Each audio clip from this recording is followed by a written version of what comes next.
I don't know which video I'm going to get uploaded first, but I did another video tonight about a 14-year-old that was out there doing robberies in the downtown area. A lot of robberies in a very short time frame, robbing older people at like 2 o'clock in the morning. Now we got a 10-year-old who was blowing at the police in a SWAT standoff. And I told you guys, man, in Chicago, people need to get these shorties, like the grown-ups around them. I don't know if some of them have grown-ups around them or not. Some kids don't have their parents. You know, I didn't work in the grammar schools too much. I was mainly in the high schools, but I know that some of these grammar school kids, they don't have their parents. Anybody that's around these kids gotta get a hold of these kids, man, because they're doing stuff out there that's like borderline suicidal. And I'm not saying they're trying to get killed, but I mean, some of this stuff is like jumping off a bridge and hoping that you survive. You know what I'm saying? So a 10-year-old boy, they said, has been taken to a hospital for observation. This was on Monday afternoon after shooting at the Chicago police during a SWAT standoff on the south side in the city's Beverly neighborhood. And from what I understand, Beverly is actually not a bad neighborhood. I thought that was kind of like a rich neighborhood.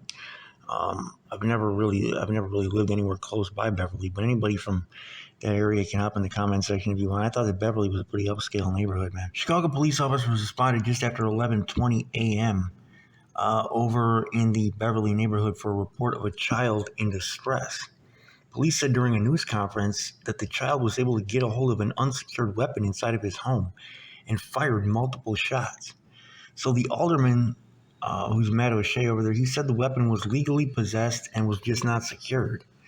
So one of the neighbors said it's just sad that a young kid can get a gun, have access like that, and start shooting. So when officers arrived, he also shot at the police one time, and he was also pointing a gun at himself at times, according to police. Due to the child's age and distress, police used non-lethal methods to try to subdue him. They said he's a child, so that's what's in our mind when we have discussions of what's the next step. So definitely his age and the distress that he's in, very important for any incident, but this one in particular, because it was very delicate. This is according to the Chicago Police Deputy Chief. So the police fired beanbag rounds and deployed pepper spray, eventually startling the boy and causing him to toss away the gun. So that's interesting. The beanbag rounds, I know, I don't know what kind of weapon. It depends on what type of weapon they were using to fire the beanbag rounds. Some of these things are used, for situations where they're trying to be less than lethal. I wouldn't necessarily call all these methods, though, less than lethal. Legally, there's a difference between a weapon that you see, or a round, I should say, that you see labeled less than lethal and less lethal. Less lethal can still kill. Less than lethal is typically something that, can't kill. But, I mean, most of this stuff, it can kill somebody. I mean, if you hit them, like, in the right spot. If you hit somebody in the neck with this stuff or whatever. But I feel like this stuff does have a place in law enforcement. It can be used more often, probably. These beanbag rounds, the pepper spray. There's pepper spray rounds now, and those are pretty effective at disabling somebody because they kind of burst into a powder in the person's face, and they carry a pretty strong impact too. So the police then detained him, and he was taken to a hospital for observation. They said he's in an area hospital right now getting treated, hopefully getting the medical help that he needs. And all our police officers going home to their families, according to the alderman. So no officers were injured in the incident, which locked down the neighborhood. Chicago fire officials said that a woman was transported to the hospital in unknown condition from the scene. So the neighbors were reporting hearing the rounds.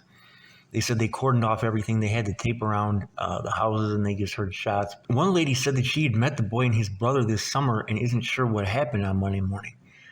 She said the interaction that I've had with them, they've been nothing but kind. She said it's really important for people to understand why anyone, a child, would act out. There may be a trigger or something that happened previously. So, yeah, hopefully they can get to the bottom of why that kid was doing that. Because blowing at the police is about as risky a thing as somebody can do.